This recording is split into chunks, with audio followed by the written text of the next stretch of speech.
प्यारे साथियों, नमस्कार। आई होप आप सभी बहुत अच्छे होंगे, शानदार होंगे, जबरदस्त होंगे, अपनी पढ़ाई को कर रहे होंगे। लगातार कंटिन्यू आप सभी लोग पढ़ाई करते रहिए। जितना भी क्लासेस हम आपको दे रहे हैं उन सारी क्लासेस को आप देखते जाइए। तो यह टोटली लाइव क्लास है। समय हो रहा है 6:06 और हम लोग हिस्ट्री पढ़ रहे हैं। और हिस्ट्री के अंतर्गत आज जो हमारा है वो हमारा लेक्चर नंबर 5 है। आज हम जिस अपने नए टॉपिक के बारे में बात कर रहे हैं, वो आज का जो हमारा टॉपिक है वो है हड़प्पा सभ्यता।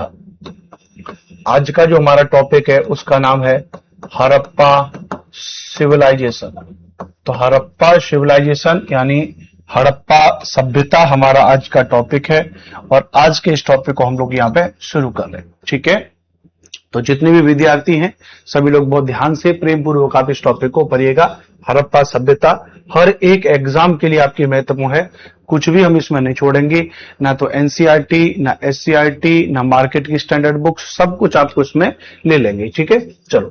तो हड़प्पा सभ्यता को जब भी हम सुनते हैं तो बहुत ध्यान समझिएगा। सबसे पहला प्रश्न या सबसे पहला पॉइंट के बारे में अगर बात करेंगे तो आपके दिमाग में भी एक सबसे पहला पॉइंट आएगा कि ये बताओ अनुपम सर, ये जो हड़प्पा सभ्यता है, इस हड़प्पा सभ्यता का समय क्या है? किसी चीज के बारे में जानकारी के लिए हमें क्या है, समय की आवश्यकता पड़ेगी, ध्यान रखना। तो जितनी भी मैंने आपको पढ़ाया था पहले ही मैंने आपको बता चुका हूं कि एंशिएंट हिस्ट्री पढ़ते समय आप इस बात को याद रखिएगा कि तिथियों में कंफ्यूजन नहीं होना है आपको, क्योंकि हर वहां पे उस समय पर हम लोग मौजूद तो थे नहीं। हम लोग मतलब जितने भी पुरातत्ववेत्ता हैं, जितने भी इतिहासकार हैं, जितने भी खोजकर्ता हैं, जितने भी उत्खनन करता हैं, जिन्होंने भी खोज वगैरह किया, तो उस समय पर ये लोग वहां पर मौजूद तो थे नहीं। तो एक अनुमान बनाया गया, और अनुमान हर किसी का थोड़ा बहुत ऊपर नीचे हो सकता है।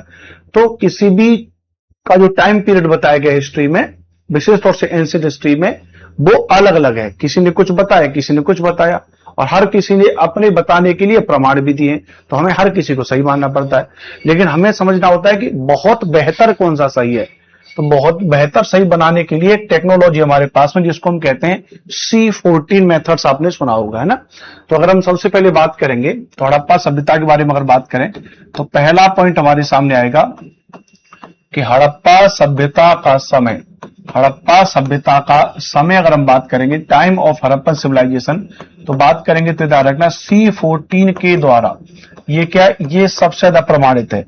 ये क्या हो जाएगा, तो ये जो है याद रखना भैया, ये जो है सबसे ज्यादा प्रमाणित है। कौन भैया, C14 के द्वारा। किसके द्वारा, C14 के द्वारा यहां पे ये सबसे ज्यादा प्रमाणित किया गया है। तो क्या किया गया C14 के द्वारा, तो जब C14 के द्वारा, C14 क्या होता है, जो केमिस्ट्री साइंस वाले विद्यार्थी आप में से रहे होंगे तो आपने जरूर पढ़ा होगा। मैं बेसिक जानकारी आपको दे दूं कि साइंस में जो हमारा जो शरीर है या जो सब कुछ है उसमें एक मूलभूत तत्व होता है कार्बन। तो कार्बन के आधार पर कितना पुराना है, कितना क्या है, उसके आधार पर एक अनुमानित टाइम निकाला जाता है। तो याद रखना हड़प्पा सभ्यता का C14 के द्वारा जो टाइम है वो है 2500 BC से लेके 1750 BC का। कितना भी है, 2500 से लेके 1750 BC का टाइम है। अब यहां पर भी C14 के द्वारा भी ये जो बताया गया 2500 BC से लेके 1750 BC, इसमें भी एक दिक्कत है क्या, कि ये पूरा बताया गया हड़प्पा सभ्यता का। अब हड़प्पा सभ्यता का मतलब क्या है, जो शुरुआत का हड़प्पा सभ्यता वो बहुत नॉर्मल एक होता है। हिंदी में एक शब्द आता है ना परिपक्व, मतलब जो अपने मैच्योरिटी पर पहुंच गया उस तरीके से। तो उसके आधार पर C14 के द्वारा इसका जो टाइम कई जगह बताया गया है, तो वो 2300 BC से लेकर के 1750 BC भी आपको किताबों में या कहीं पर दिख जाएगा। तो परेशान होने की जरूरत नहीं है, दोनों सही है। 2300 BC से लेके 1750 BC ये जो हड़प्पा सभ्यता का ये जो समय है, ध्यान रखना ये परिपक्व है, यानी मैच्योर पीरियड है। ध्यान रखना ये क्या भैया, ये इसका परिपक्व समय है। परिपक्व समय, परिपक्व समय मतलब जब ये हड़प्पा सभ्यता प्रॉपर तरीके से जब ये बन गई थी। ओवरऑल हड़प्पा सभ्यता का अगर आप स्टैंडर्ड किताबों में देखोगे तो टाइम जो है 2500 BC से लेके 1750 BC तक हो जाएगा। अच्छा, कई लोगों ने हड़प्पा सभ्यता के बारे में बताया, जाहिर सी बात है। तो अगर कई लोगों ने बताया तो एक प्रश्न आएगा कि ये बताइए सबसे पहले समय किसने बताया। तो सबसे पहले फर्स्ट टाइम सबसे पहले समय किसने बताया? तो सबसे पहले समय बताया था जो archaeological survey of India ASI से जुड़े हुए हैं, जिनका नाम है सर जॉन मार्शल। क्या नाम भैया? Sir John Marshall. तो सबसे पहले समय का निर्धारण, फर्स्ट टाइम डिटरमाइन किया किनके द्वारा किया गया? सर जॉन मार्शल के द्वारा किया गया। याद रखना, किनके द्वारा किया गया? तो सर जॉन मार्शल के द्वारा किया गया। सर जॉन मार्शल ने किया, बहुत पहले किया, उतना टेक्नोलॉजी डेवलप नहीं था, तो उनके द्वारा जो किया गया वो 3250 BC इन्होंने टाइम बताया, 3250 से 2750। तो इन्होंने जो बताया वो बताया 3250 BC से 2750 BC। इन्होंने कहा कि अनुमानित जो हड़प्पा सभ्यता का टाइम है वो ये है 3250 BC से लेके 2750 BC तक जॉन मार्शल ने बताया इसके बारे में, सबसे पहले टाइम के बारे में। अब अलग अलग है, जैसे NCERT की किताब में देखोगे तो आप वहां पे कुछ अलग टाइम पीरियड दिया होगा, अलग अलग किताब में आप देखोगे तो वहां पर कुछ अलग टाइम पीरियड दिया होगा। बात समझ में आ रही है? तो जब वहां पर ये अलग तरीके से टाइम दिया होगा, याद रखना, ठीक है? एक सेकंड रुकिएगा।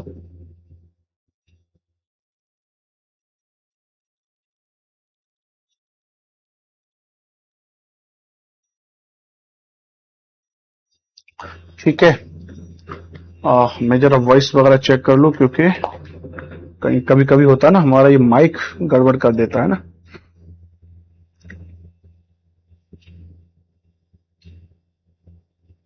चलो ठीक है, हाँ क्लियर है, कोई दिक्कत नहीं, ठीक है, समझ में आ गया। आगे बात करें भैया, अच्छी बात।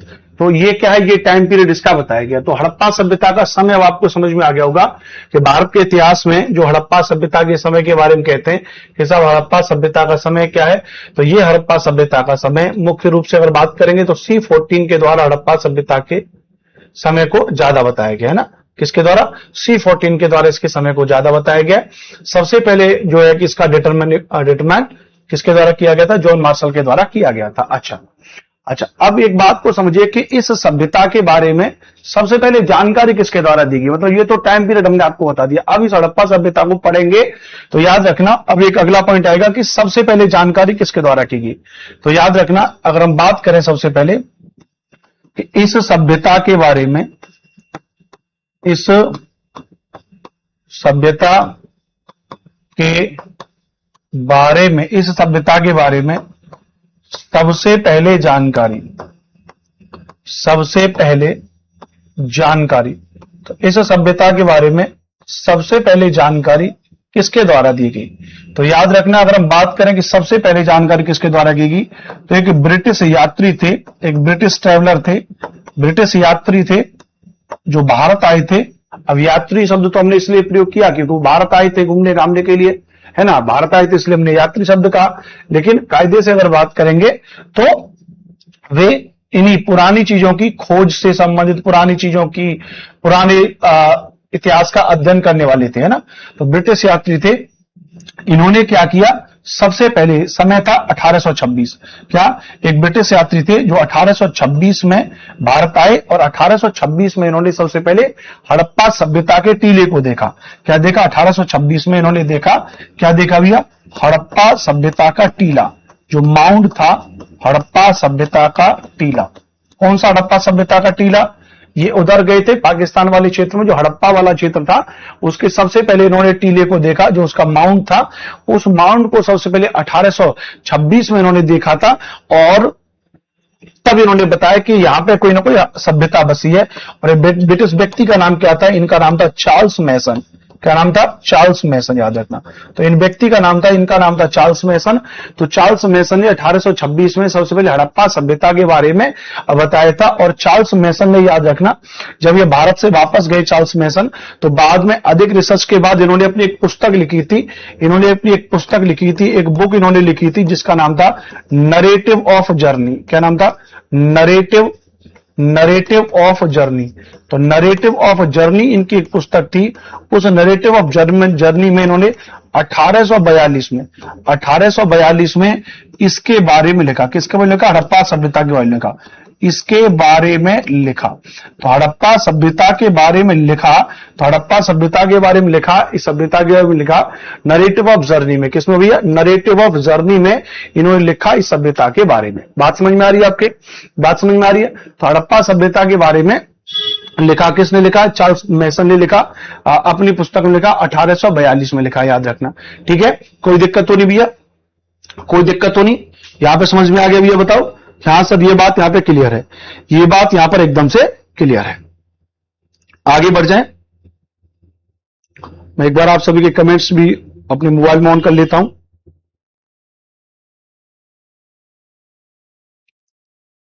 ठीक है,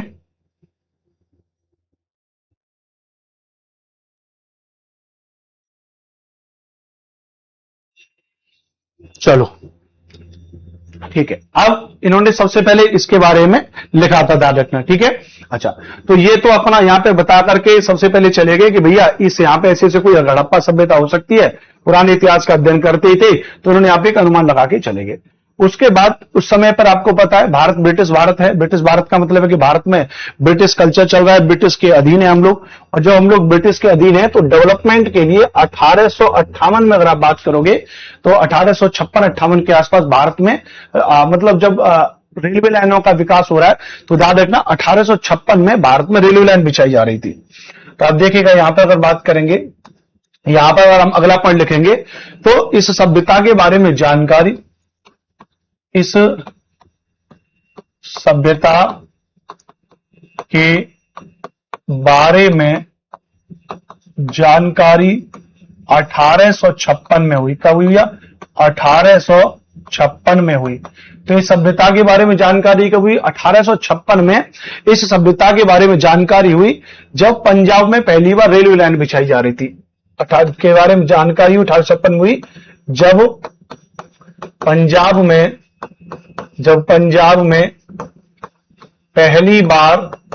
पहली बार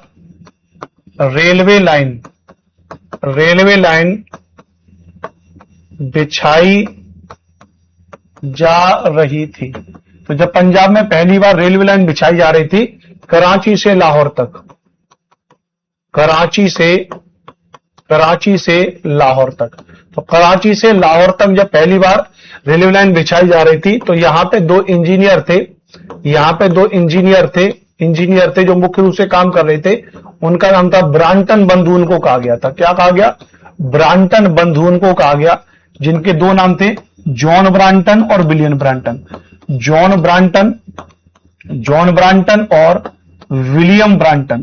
तो जॉन ब्रांटन और विलियम ब्रांटन थे। इन्होंने ही इसको यहां पे जब इन्होंने खोजा, जब इन्होंने देखा, तो जब उन्होंने उन टीले को खोजा तो इनको लगा कि भैया ये कोई क्या हो जाएगा, उस टीले को, उस हड़प्पाई टीले को जो इनको मिला, तो जो हड़प्पा का टीला इनको प्राप्त हुआ, हड़प्पा का टीला जो इनको मिला दोनों इंजीनियर को, तो इनको लगा कि भैया ये क्या, ये कोई पुराना खंडहर है। ये क्या भैया?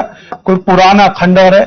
और पुराना खंडहर है तो वहां से इन्होंने क्या निकाली भैया? वहां से इन्होंने ईंटों को निकाला,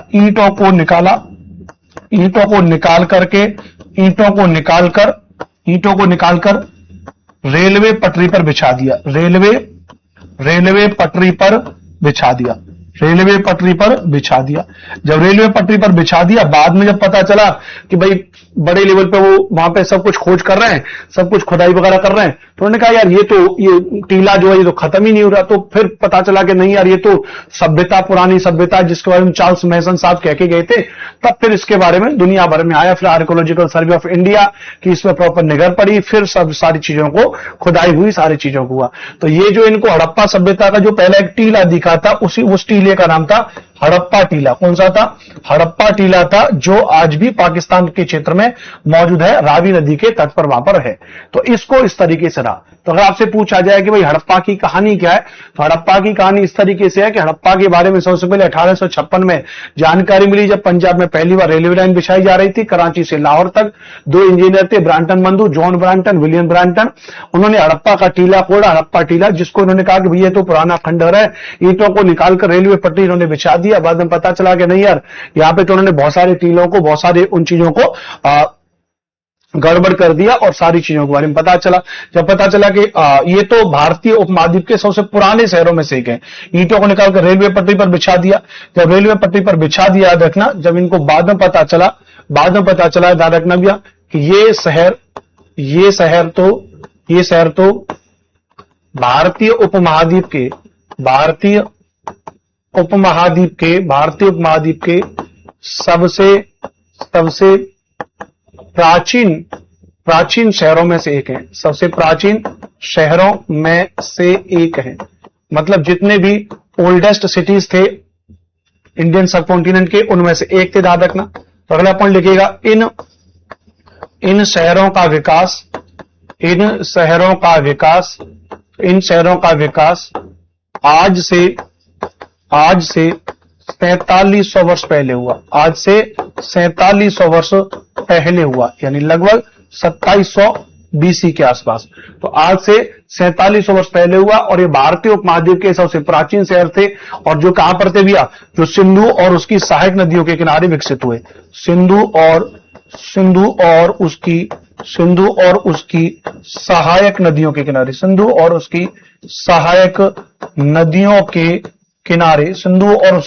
सहायक नदियों के किनारे, विकसित हुए, डेवलप्ड जो हुए, वो कहां हुए, सिंधु एंड उसकी जो ट्रिब्यूटरी थी उनके सहारे ये शहर जो है विकसित हुए, याद रखना।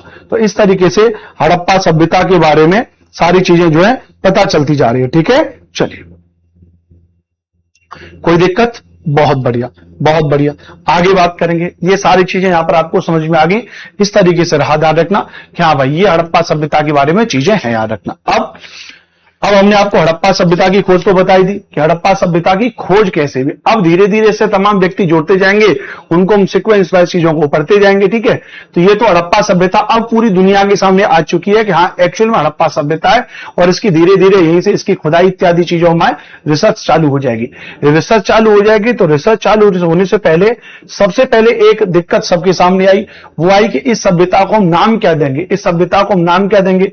तो लोगों ने कहा कि भैया ये सभ्यता जो है सिंधु और उसकी सहायक नदियों के किनारे विकसित हुई है। ये सभ्यता जो है सिंधु और उसकी सहायक नदियों के किनारे विकसित हुई है, तो इस सभ्यता को सिंधु घाटी की सभ्यता कह देंगे। फिर बाद में पता चला कि यार इस सभ्यता के अवशेष तो कई अन्य नदियों के किनारे भी मिले, तो पता चला कि नहीं, सिंधु ही नहीं, अन्य नदियों के किनारे भी सभ्यता के अवशेष प्राप्त हुए। जब अन्य नदियों के किनारे सभ्यता के अवशेष प्राप्त हुए तो फिर दिक्कत हुई। फिर इतिहासकारों ने अनुमान लगाया कि एक काम करते हैं भाई, इसका जो सबसे पहला खोजा गया जो स्थल था, माने जो टीला हमको सबसे पहले मिला था, तो उसी टीले के आधार पर इसका जो नाम कर देंगे, तो सबसे पहले इसका नाम कर देंगे हड़प्पा सभ्यता कर देंगे, क्योंकि सबसे पहला खोजा गया स्थल जो था वो हड़प्पा था, तो उसके आधार पर इसको कर देंगे। बहरहाल इसको लेकर के प्रॉपर तरीके से नामकरण है। फिर हड़प्पा सभ्यता के बहुत सारे अवशेष जो है सिंधु नदी के किनारे मिले, लेकिन फिर आप देखोगे तो गुजरात और राजस्थान वाले क्षेत्र में आप देखोगे तो विशेष तौर से राजस्थान का एक क्षेत्र पड़ता है हकरा गग्गर क्षेत्र। वहां हकरा गग्गर क्षेत्र में जो है सरस्वती नदी भी है। तो सरस्वती नदी का जो घाटी है जो पूरे क्षेत्र में आती है, उस क्षेत्र को हकरा गग्गर क्षेत्र कहा गया। वहां पे इसके लगभग 70-80% इसकी साइट्स वहां पर प्राप्त हुई, तो फिर इसको नाम दे दिया गया सिंधु सरस्वती सभ्यता या हकरा गग्गर सभ्यता नाम दे दिया गया। ओवरऑल इसके कई नाम हैं, उसको लेकर के पूरा अपना ये टॉपिक है जिसको हम कहेंगे हड़प्पा सभ्यता का जो नामकरण है, हड़प्पा सभ्यता का जो नोमेन कल्चर है उसके बारे में पढ़ेंगे। बात क्लियर है? समझ में आ गया ना? यहां तक कोई भी दिक्कत आपको नहीं होगी, ये पूरी चीजें आपको यहां पे समझ में आ गई है। ठीक है, बहुत डिटेल में एक एक चीज आपको पढ़ा रहा हूं। आपने अगर इतना ढंग से पढ़ लिया तो फिर आपको कुछ भी कहीं से भी पढ़ने की जरूरत नहीं पड़ेगी। इतना ढंग से पढ़ लीजिए, इसको अच्छे से पढ़ के नोट्स बनाइए प्रॉपर तरीके से। ठीक है, चलिए, तो अब आगे हम जो बात करेंगे उसको हम कहेंगे हड़प्पा सभ्यता का नामकरण। तो हम यहां बात करेंगे हड़प्पा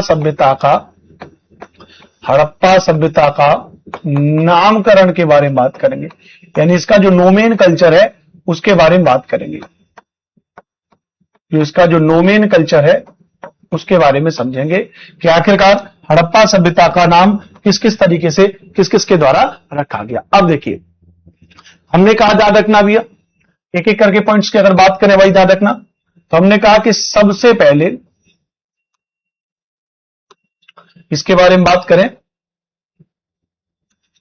हमने कहा कि सबसे पहले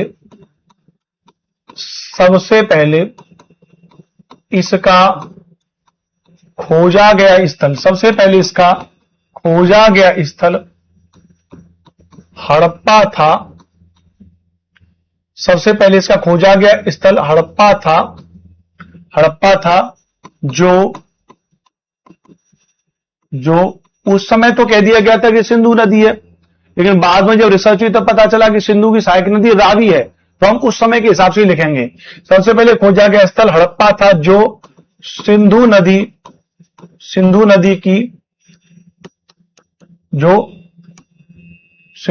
की पूरा लिख दे रहा हूं, चलिए, जो सिंधु नदी की सहायक नदी ट्रिब्यूटरी, जो सिंधु नदी की सहायक नदी रावी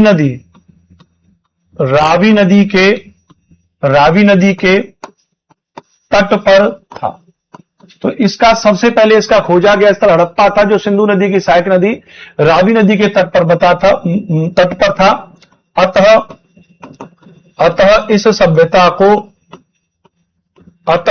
सभ्यता को सिंधु घाटी की सभ्यता नाम दिया गया। क्या नाम दिया गया?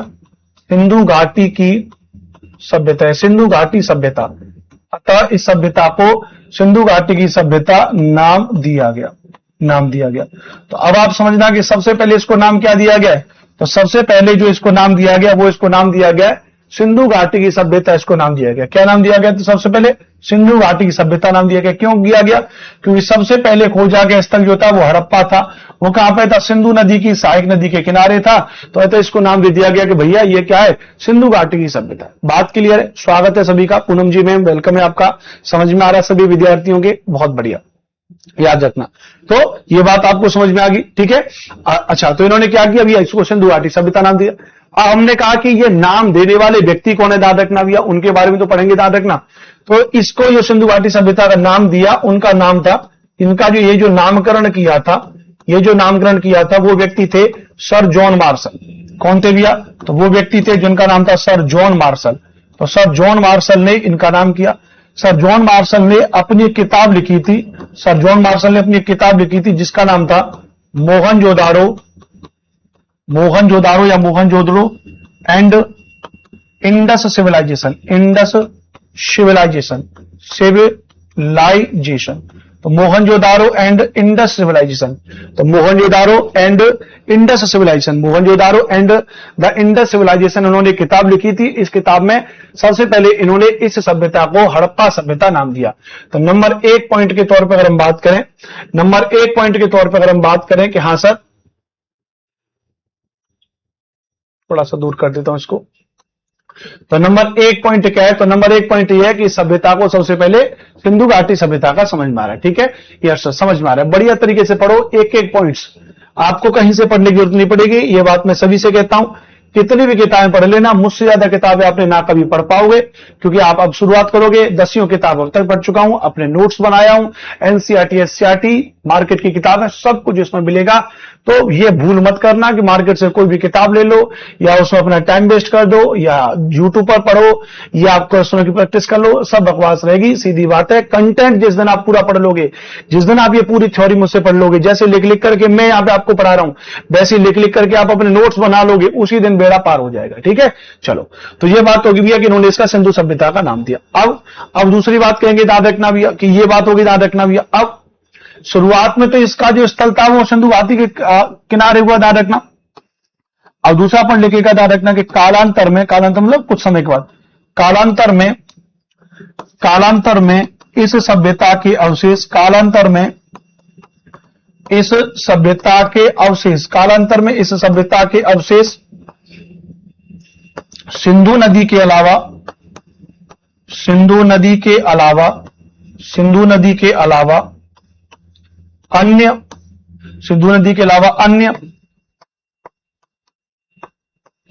अन्य कई नदियों के किनारे मिले। अब फिर से कंफ्यूजन हो गया कि यार आपने सभ्यता को नाम दे दिया, सिंधु घाटी की सभ्यता नाम दे दिया, मान लेते हैं कि चलो ठीक है सिंधु घाटी थी, लेकिन एक बात बताओ यार, ये सभ्यता तो सिंधु नदी के किनारे है ही नहीं, ये तो अन्य नदियों के किनारे भी है।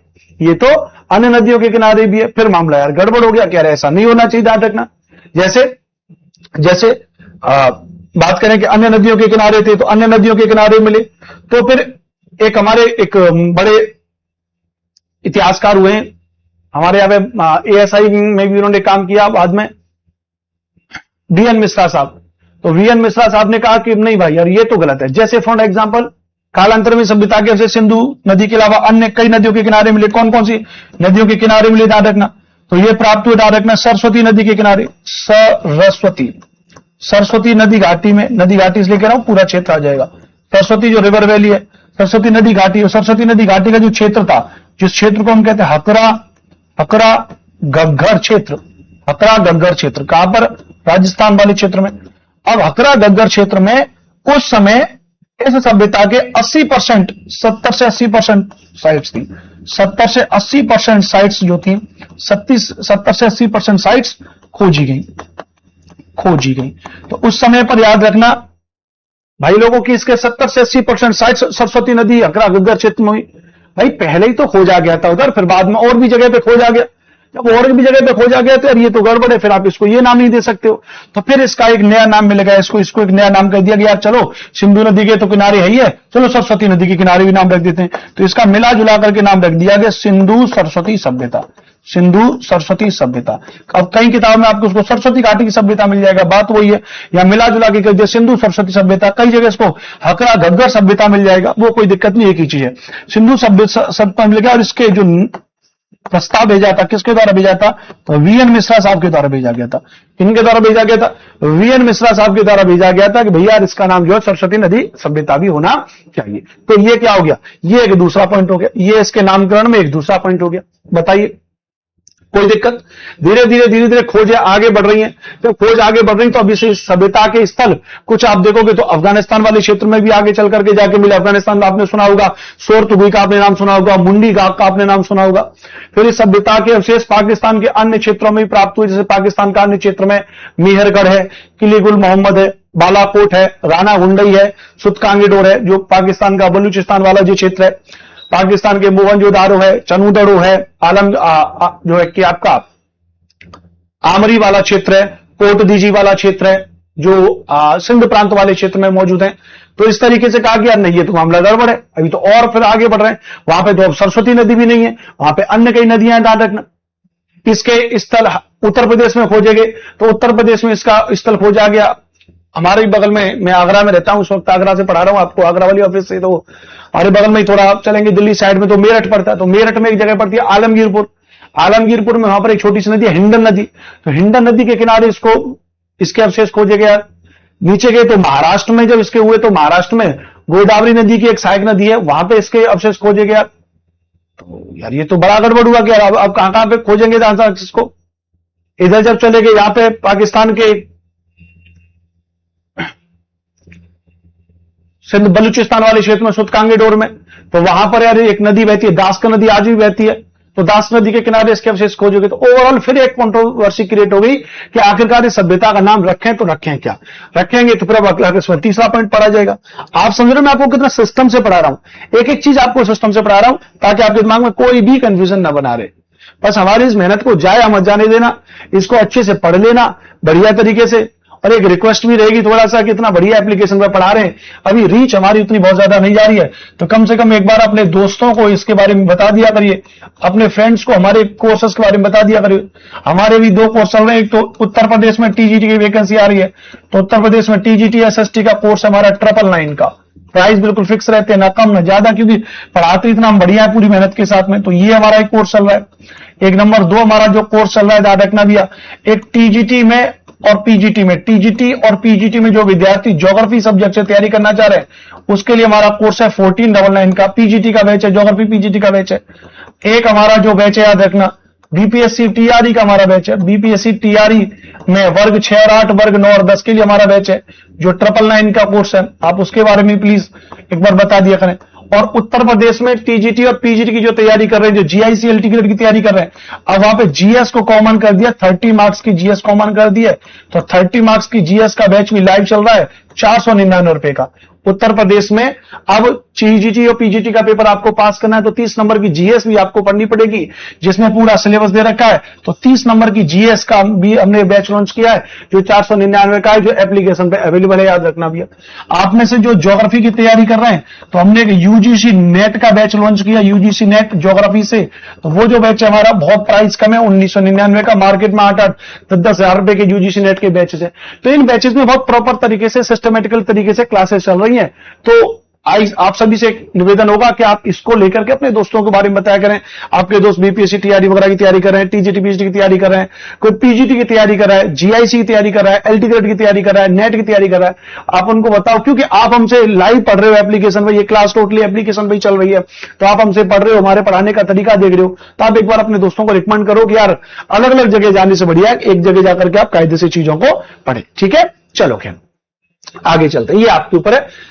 ठीक है, तो ये बात हमने आपको यहां पर बता दी। तो अब विवाद फिर से शुरू हो गया, तो यार विवाद शुरू हो जाएगा तो फिर से चीजें चलेंगे, ध्यान रखना। तो फिर अब नंबर 3 पर अगर बात करेंगे कि यार नंबर 3 इसका क्या रहा, तो नंबर 3 पर चला, ध्यान रखना भैया। जब इसके बारे में पता चला तो फिर इतिहासकारों में एक मत हो गया, ध्यान रखना, कि इस सभ्यता के अन्य स्थल, other sites of this civilization, इस सभ्यता के अन्य स्थल कालांतर में अन्य नदियों के किनारे भी मिले, जिसके चलते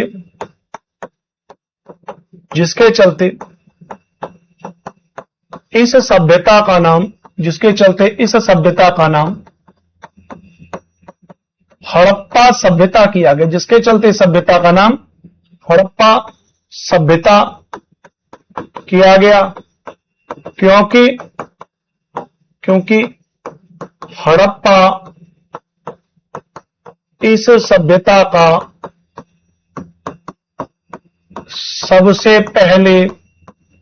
सबसे पहले खोजा गया स्थल था।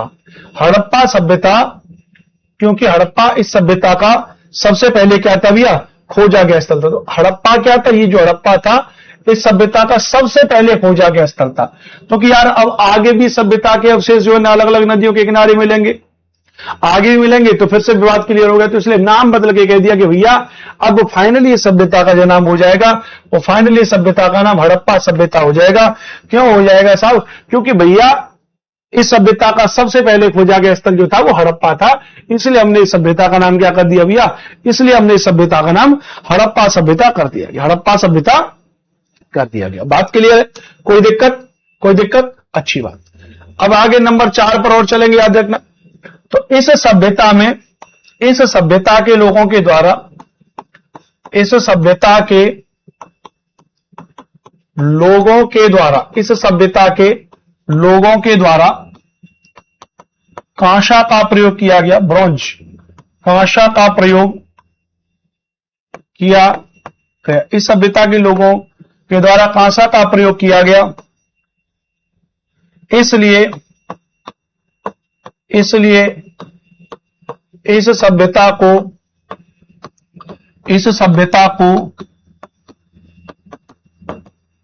कांस्य युगीन सभ्यता कहा गया। इस सभ्यता को कांस्य युगीन सभ्यता कहा गया। तो इस सभ्यता को क्या कहा गया, इस सभ्यता को कांस्य युगीन सभ्यता कहा गया। क्यों, क्योंकि हमने तो आपको पढ़ा है इससे पहले लोगों ने क्या देखा, केवल पत्थर ही थे, पाषाण थे, पत्थर के उपकरण थे, केवल वही तो थे इस समय पर क्या थे, पत्थर आदि के उपकरण थे, और तो कुछ था ही नहीं, याद रखना भैया। तो अब इन्होंने क्या किया, यहां पे इस सभ्यता को जब खोजा गया तो यहां पे क्या हुआ, कांसे का उपयोग हुआ, और कांसे का उपयोग बिल्कुल इस सभ्यता पे नई बात थी, तो नई बात थी, याद रखना। तो इसको कांस्ययुगीन सभ्यता कह दिया गया, ठीक है, याद रखना भैया। अच्छा, नंबर 5 पर अगर देखेंगे आप, तो इस सभ्यता में हमें सबसे पहले अर्बनीकरण के एविडेंसेस हमको प्राप्त हुए। अर्बनीकरण के मतलब क्या है, शहरों के साक्ष्य प्राप्त हुए। इस सभ्यता के लोग प्रॉपर व्यापार किया करते थे अपने कंटेम्पररी सिविलाइजेशन के साथ में, जैसे मेसोपोटामिया की सभ्यता है, चीन की सभ्यता है ना, मेसोपोटामिया की सभ्यता जो दजला और फरात नदियों के किनारे विकसित हुई, है ना, और अन्य रोमन सभ्यताओं के साथ में व्यापार किया करते। तो व्यापार अगर हो रहा है तो मतलब नगर है, बढ़िया डेवलपमेंट हो रखा है, खेती बाड़ी करते हैं, उन्नत चीजें हैं पुरानी चीजों की तुलना में। तो जब इसमें नगरीय सभ्यता के एविडेंस प्राप्त हुए तो एक हमारे इतिहासकार हुए जिनका नाम था गॉर्डन चाइल्ड महोदय, नाम याद रखना, गॉर्डन चाइल्ड। तो गॉर्डन चाइल्ड ने, याद रखना, गॉर्डन चाइल्ड ने इस सभ्यता को प्रथम नगरीय सभ्यता नाम दिया। प्रथम नगरीय सभ्यता नाम दिया। फर्स्ट अर्बन सिविलाइजेशन, फर्स्ट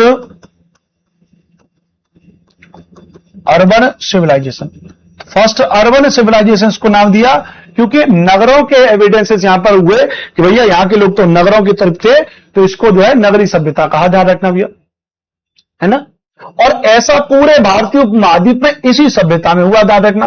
तो उन्होंने कहा, गॉर्डन चाइल्ड ने इसी सभ्यता को प्रथम नगरीय सभ्यता का, और कहा कि भारतीय उपमहाद्वीप की प्रथम नगरीय क्रांति यहीं से शुरू हुई है। तो कहा कि भारतीय उपमहाद्वीप की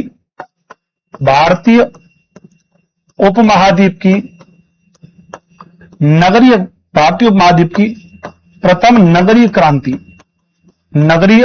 क्रांति, फर्स्ट अर्बन जो रिवॉल्यूशन शुरू हुआ, फर्स्ट अर्बन रिवॉल्यूशन जो हुआ वो यहीं से शुरू हुआ, इसी सभ्यता से शुरू हुआ। तो ये भी नाम दे दिया, फर्स्ट अर्बन रिवॉल्यूशन। तो फर्स्ट अर्बन रिवॉल्यूशन जो शुरू हुआ इसी समय पर हुआ, तो गॉर्डन चाइल्ड ने सभ्यता को प्रथम नगरीय सभ्यता भी नाम दे दिया, किसा भी। तो लेकिन फाइनली सभ्यता का नाम क्या है? तो फाइनली सभ्यता का नाम हमने आपको यहां पर बता दिया। फाइनली सभ्यता का नाम क्या है? तो वो तो हो जाएगा हड़प्पा सभ्यता। फाइनली सभ्यता का नाम हो जाएगा हड़प्पा सभ्यता, याद रखना भैया, है ना, याद रखना भैया, ठीक है। कोई दिक्कत हो रही भैया? बहुत अच्छी बात है, ठीक है। तो ये इस तरीके से सभ्यता के नामकरण शुरू हुए, ये इस तरीके से सभ्यता के नामकरण शुरू हुए जो हमने आपको यहां पर बता दिए, हड़प्पा सभ्यता के, ठीक है दोस्तों। तो ये हमने आपको बताया कि भाई हड़प्पा सभ्यता का समय क्या है, तो C14 के द्वारा हड़प्पा सभ्यता का समय जो हमने आपको बताया कि सब ये C14 के द्वारा हड़प्पा सभ्यता का समय है, और ये सारी चीजें हमने आपको बताई। अच्छा, लेकिन अब हमने हड़प्पा सभ्यता का नाम पढ़ लिया कि हाँ भैया इसका नाम हड़प्पा सभ्यता है। हड़प्पा सभ्यता की खोज कर ली, कैसे हड़प्पा सभ्यता की खोज कर ली। अब आएगा कि हड़प्पा सभ्यता कहां से कहां तक फैली हुई है। तो अब तीसरे पॉइंट पर हम बात करेंगे हड़प्पा सभ्यता की सीमाएं। अब तीसरा पॉइंट क्या हो जाएगा? तो तीसरा पॉइंट हो जाएगा, ध्यान रखना, हड़प्पा सभ्यता की सीमाएं। हड़प्पा सभ्यता की सीमाएं, boundaries of Harappa civilization. Harappa civilization, तो हड़प्पा सभ्यता की जो बाउंड्री है, हड़प्पा सभ्यता की जो सीमाएं हैं, वो क्या क्या हड़प्पा सभ्यता की सीमाएं हैं, थोड़ा उनके बारे में हम लोग यहां पे चर्चा करेंगे। अब देखो भैया, हड़प्पा सभ्यता की सीमाओं के बारे में अगर बात करेंगे तो ध्यान से समझना कि इस सभ्यता के अवशेष तीन देशों से मिले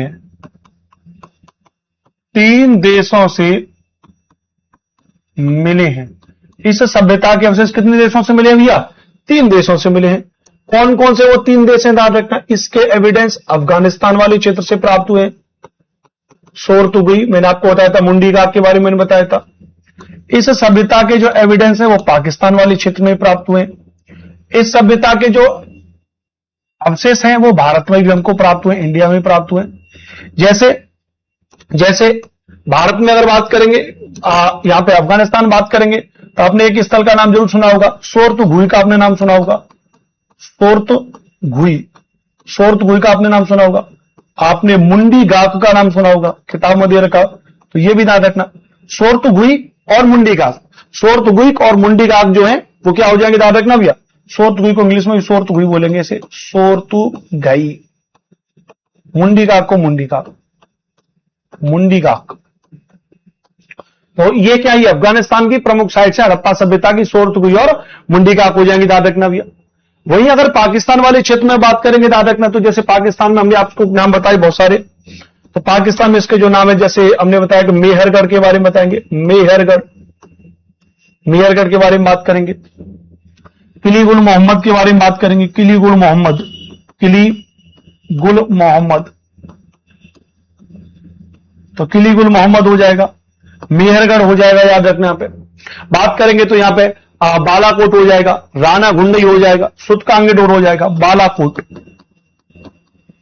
बालाकोट, राना गुंडई, राना गुंडई, सुतकांगेडोर, सुतकांगेडोर, कांगेडोर, सुतकांगेडोर। ये जो जगह है पाकिस्तान में, ये सभी कहां पर है भैया? तो ये सभी की सभी कहां पर हो जाएंगी? बलूचिस्तान वाले क्षेत्र में। ये सभी क्या हो जाएंगे भैया? ये सभी के सभी जो बलूचिस्तान वाला क्षेत्र है ना, दास्क नदी वाला जो एरिया है वहां पे, दास्क घाटी में, वहां पर ये हो जाएंगे, ध्यान रखना भी, ठीक है। अच्छा, पाकिस्तान के और भी बहुत सारे स्थल है, जैसे पंजाब वाले क्षेत्र में आप जाओगे तो हड़प्पा भी क्या भी इसी का है। तो जैसे देखोगे आप हड़प्पा, आप देखोगे हड़प्पा, तो हड़प्पा कहां हो जाएगा? तो हड़प्पा जो पंजाब क्षेत्र है, पंजाब जो राज्य है आज वो दो है, भारत में भी है और पाकिस्तान में भी है, पंजाब क्षेत्र में हो जाएगा हड़प्पा। हड़प्पा के अलावा जाओगे तो जो सिंध प्रांत वाला क्षेत्र, वहां पे मोहनजोदारो है, चनूदड़ो है, आमरी है, कोट दीजी है। आप देखो यहां नाम लिखोगे तो मोहनजोदारो है, मोहनजोदड़ो, ठीक है। कोट दीजी, कोट दीजी, कोट दीजी है, आमरी है, आमरी है ना। तो मोहनजोदारो है, कोट दीजी है, आमरी है, चनूदड़ो है, चनूदड़ो, ये सब कहां हो जाएंगे? ये चारों के चारों कहां हो जाएंगे भैया? तो ये चारों के चारों सिंध क्षेत्र में हो जाएंगे। ये कहां हो जाएंगे भैया? ये चारों के चारों कहां हो जाएंगे? तो पाकिस्तान के सिंध क्षेत्र वाले में हो जाएंगे। भारत में तो बहुत सारी साइट्स आपने सुनी होंगी। भारत में अगर साइट्स के बारे में बात करेंगे कि भाई भारत की कौन कौन सी साइट्स हैं, तो भारत की जो साइट्स के बारे में बात करेंगे तो भारत में जैसे आप देखोगे तो आलमगीरपुर है, आलमगीरपुर, आलमगीरपुर कहां पर है? मेरठ में, मेरठ में हो जाएगा। आप देखोगे तो दायमाबाद, दायमाबाद, इसको दैमाबाद लिख देते हैं, दैमाबाद, दायमाबाद या दैमाबाद कैसे लिख ली इसको? दायमाबाद, दायमाबाद या दैमाबाद कहां पर हो जाएगा? ये हो जाएगा आपके महाराष्ट्र में, ये महाराष्ट्र में हो जाएगा आपके। भारत में आप देखोगे तो आप देखोगे मांडा, देखोगे आप मांडा, तो मांडा कहां हो जाएगा? जम्मू एंड कश्मीर में। मेजर साइट्स हैं आपके, है ना। और भी बहुत सारी लगातार खोजी रहती है। तो इस तरीके से अगर आप देखोगे तो सभ्यता के जो अवशेष हैं वो कई जगहों पे प्राप्त हुए हैं, कई जगहों पे प्राप्त हुए हैं। याद कर लीजिएगा अफगानिस्तान का सोरतगुई याद रख लीजिएगा, है ना। आप मुंडीगाग याद रख लीजिएगा, पाकिस्तान का मेहरगढ़, किली गुल मोहम्मद, बालाकोट, राना गुंडई, सुतकांगेडोर, ये सब बलूचिस्तान में, है ना। याद रखना, ये सीक्वेंस के आधार पर 3 देशों में। बताइए, यहां तक बताइए, कोई भी दिक्कत, किसी को और कोई प्रॉब्लम हो तो एक बार कमेंट करेंगे, फिर हम लोग आगे चलेंगे, एक बार यहां पर बता दीजिए कोई भी अगर आपको दिक्कत हो तो।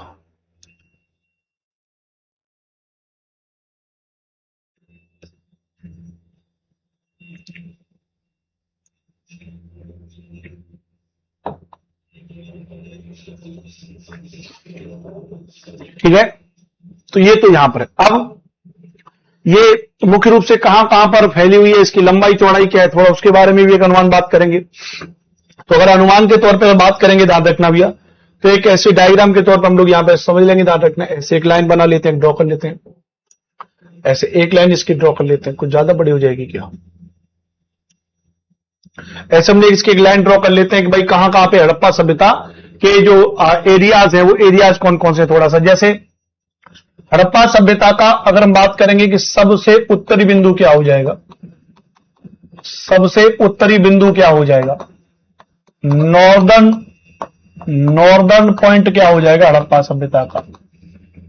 ठीक है, चलिए पूनम जी कह रही नो सर समझ में आ रहा, बहुत बढ़िया पूनम मैम, आपका व्हाट्सएप पे मैसेज भी था जब आपने कोर्स लिया था, मुझे याद है आपका नाम, है ना। आप हमारे ओल्ड स्टूडेंट भी, आपने कहा भी था कि सब समझ में आना चाहिए प्रॉपर और कोर्स जल्दी हो जाना चाहिए। तो निश्चित तौर पर पूरा प्रयास है, लगातार क्लासेस आपकी चलेंगी और बढ़िया क्लासेस आपकी चल रही है और आई होप आपको समझ में भी आ रहा होगा।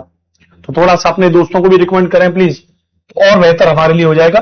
तो सबसे उत्तरी बिंदु क्या हो जाएगा, नॉर्दर्न पॉइंट हो जाएगा, इसको हम कहते हैं मांडा। मांडा जगह कहां पर है, जम्मू एंड कश्मीर में।